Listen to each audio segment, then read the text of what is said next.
Hello folks, welcome to the channel and welcome to the man cave. So what are we doing today? Well, today we're going to be fitting some footrests to the BMW R1250GS, and those footrests are from German company or manufacturer SW-Motech, and they are their EVO footrests. So if that's something you're interested in, stick around and we'll show you what's in the box and how to fit them to my BMW R1250GS. But before we do any of that, let's roll the intro.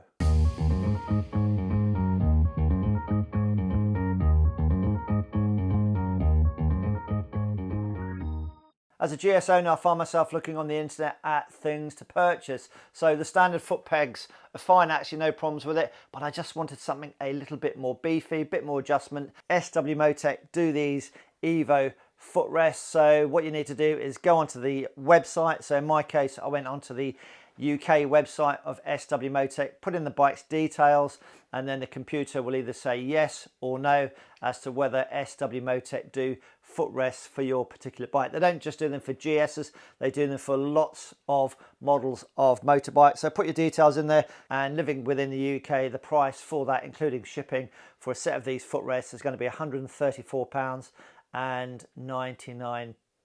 The good thing about these footrests are that you've got multiple adjustments, so you can either go up, down, forwards, backwards, and you can also rotate the angle of the footbed itself. So with all that said and done, let's have a look and see what we get in the box.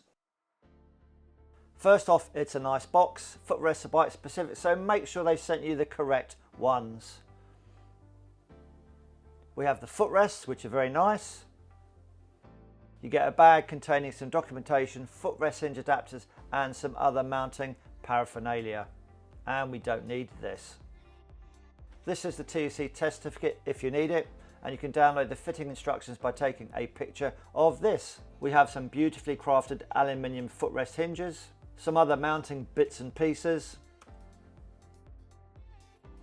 and then the very well made and substantial stainless steel eco footrests, which are substantially bigger than the stock item. And that is what is in the box.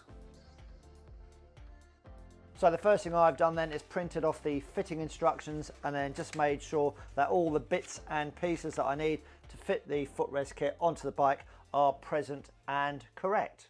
And then what I like to do is familiarise myself with the instructions, and in this case what I do now know, having read said instructions, is that I will not be using these spacers on the GS 1250, and then on the right hand footrest what I will be doing is removing a bolt and then taking a spacer off and then fitting this instead of the spacer, and that is called the spring bracket. So it's always good just to familiarise yourself with the instructions so you don't make any errors. You're not going to need too many tools, but what you will need is some medium strength thread locker.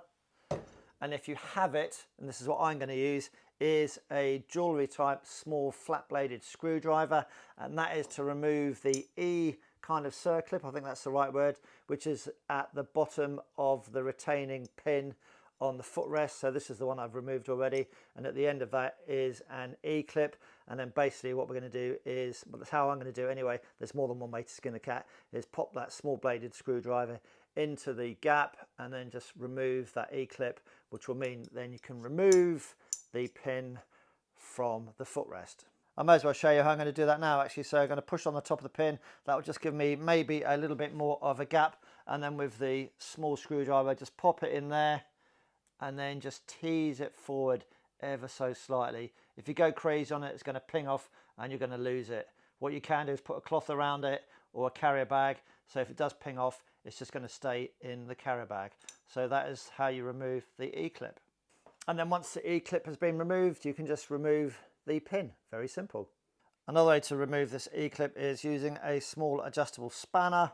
So basically you set it accordingly and then you just push it very carefully. Again, put a carrier bag, freezer bag around the foot peg in case it pings off, otherwise you're going to lose it, and then just push, and then there we go, it does come undone, and then just remove it, just widen it up and then just push, and then off it comes. That's another method, using an adjustable spanner. Before I take anything off though, I'm just going to see how high the footrest is from the top of the rubber to the ground with the bike on the centre stand. So when I come to put the new ones on, I've got a reference point. So that is 393 millimeters. First off then, we're going to remove that E-clip. Should be very straightforward. I've got gloves on because it is quite messy actually. So you can push down on the top of the pin if you so wish. And then with my flat braided jewellery screwdriver, just going to pop it into the gap and then pull it out. And here we go. As simple as that. That's been removed. And I didn't lose it and put that somewhere safe because we will be reusing that again. Now that the E-clip's been removed, we can push the retaining pin out and then just remove it. There we go. So there's the pin, and then put the hand under there, and then we've got the spring, and then there's a sleeve in there as well, which we'll be reusing together with the spring. And just for reference, have a look at how the spring is mounted on that footrest. Now that the footrest is off with a bit of WD, it's just going to give us a bit of a clean. Voila. And I'm also going to give the spring a bit of a clean as well. Nice and clean. And we may as well give the pin and collar a clean as well.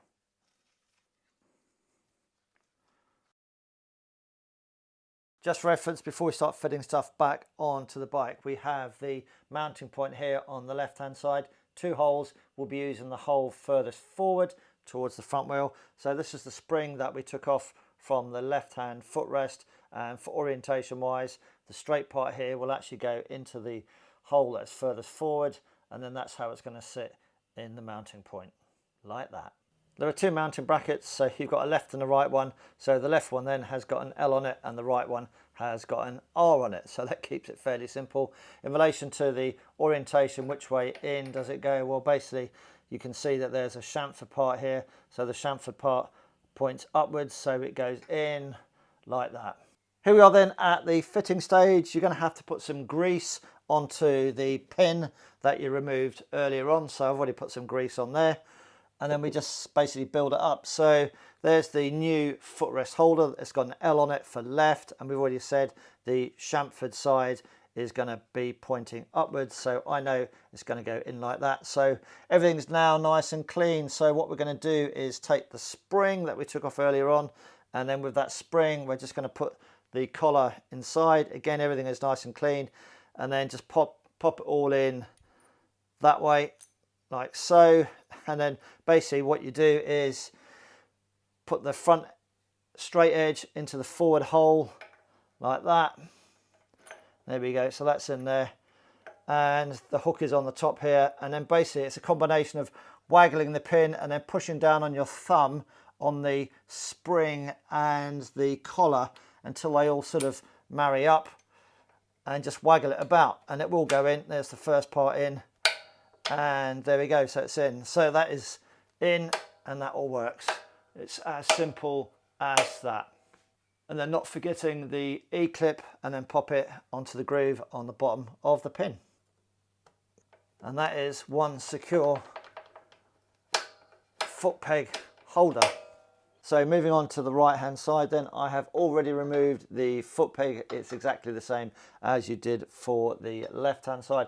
The only thing different here is we've got to remove this Torx T40 bolt, because we have to remove the washer from behind said bolt and then replace that washer with this spring bracket that SW-Motech have supplied. So let's remove the bolt, take the washer off, and then put this on. And then what we need to do is remove the washer. So you're going to pop the spring bracket onto the Torx T40 bolt, and then put some medium strength thread locker onto the bolt, and then in it goes. So you're going to pop this back into the hole, screw it up.